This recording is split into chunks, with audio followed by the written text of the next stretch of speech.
नमस्कार। होली के रंगों और मस्ती के बीच एक और त्योहार भी है। एक ऐसा त्योहार जो रिश्तों की मिठास और गर्माहट से जुड़ा है। आज हम बात करेंगे उसी खास दिन की, होली भाई दूज। सोचिए, होली का वो सारा उत्साह, वो खुशी का शोर जब धीरे धीरे शांत हो जाता है, तो उसके बाद क्या? अक्सर ये सवाल मन में आता है ना? तो इसका जवाब है एक बहुत ही शांत और बेहद निजी सा जश्न। एक ऐसे बंधन का जश्न जो जिंदगी भर का साथ है।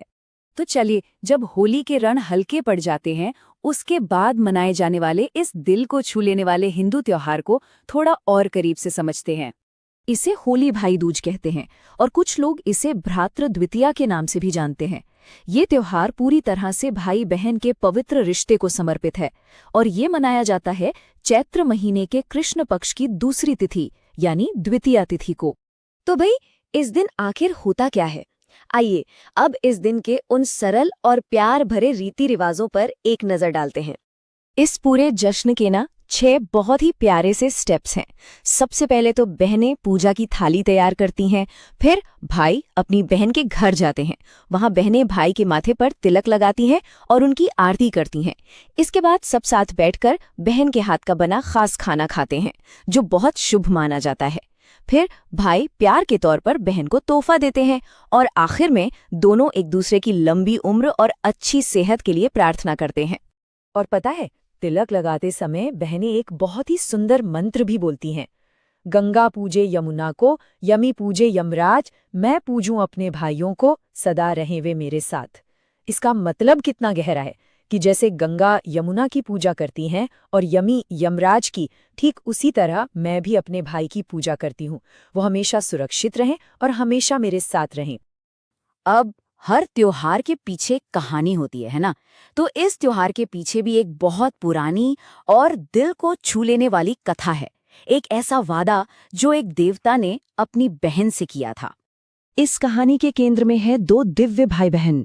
एक तरफ है मृत्यु के देवता यमराज और दूसरी तरफ उनकी बहन पवित्र नदी देवी यमुना। दोनों ही सूर्य देव की संतान थे। यमराज यमपुरी में रहते थे और यमुना गोलोक में। हुआ ये कि यमराज अपने काम में इतने व्यस्त रहते थे कि बहुत लंबे समय तक अपनी बहन यमुना से मिल ही नहीं पाए। यमुना को अपने भाई की बहुत याद आई, तो उन्होंने एक प्यार भरा न्योता भेजा। बहन के इस प्यार को देखकर यमराज उनसे मिलने पहुंचे। यमुना ने भी बड़े प्यार से उनका स्वागत किया, उन्हें तिलक लगाया और उनके पसंद का खाना खिलाया। अपनी बहन का ये प्यार और भक्ति देखकर यमराज इतने खुश हुए कि उन्होंने एक वरदान दे दिया। उन्होंने कहा कि आज के दिन जो भी भाई अपनी बहन से तिलक लगवाएगा, उसकी अकाल मृत्यु से रक्षा होगी और वो एक लंबा और खुशहाल जीवन जिएगा।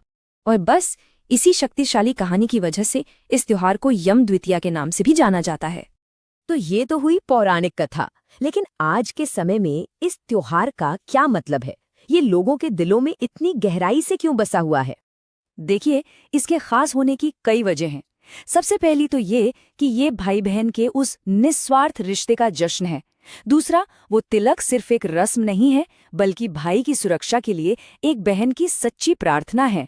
ये होली के बड़े जश्न के बाद परिवार के साथ शांत और व्यक्तिगत खुशी का एक मौका देता है। और सबसे बड़ी बात, ये एक अनमोल परंपरा है जो पीढ़ियों से प्यार और भक्ति के साथ चली आ रही है। सच कहे तो ये त्योहार हमें याद दिलाता है कि होली के चटकरंग रंगों से भी कहीं ज्यादा परिवार के रिश्तों की गर्माहट मायने रखती है।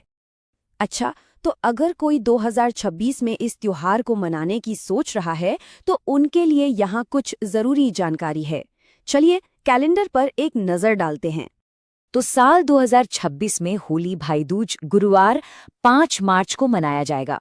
द्वितीया तिथि जो है वो 4 मार्च की शाम 4:48 पर शुरू होगी और 5 मार्च की शाम 5:03 पर खत्म होगी।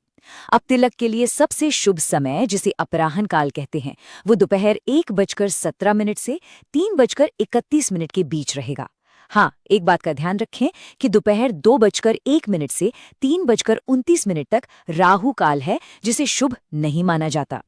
ये जानना भी जरूरी है कि ये सारे समय पंचांग पर आधारित हैं और आपके शहर या लोकेशन के हिसाब से इनमें थोड़ा बहुत बदलाव हो सकता है। तो सबसे अच्छा यही है कि आप अपने स्थानीय पंचांग को एक बार जरूर देख लें। जानते हैं, ये त्योहार हमें एक बहुत गहरी बात सिखाता है कि किसी भी महंगे तोहफे से कहीं ज्यादा कीमती है उन लोगों के लिए बस मौजूद रहना जिनसे हम प्यार करते हैं। तो इस मौके पर इस सवाल पर एक बार जरूर सोचिएगा, वो कौन इंसान है जो आपको तब से जानता है जब दुनिया आपको जानती भी नहीं थी।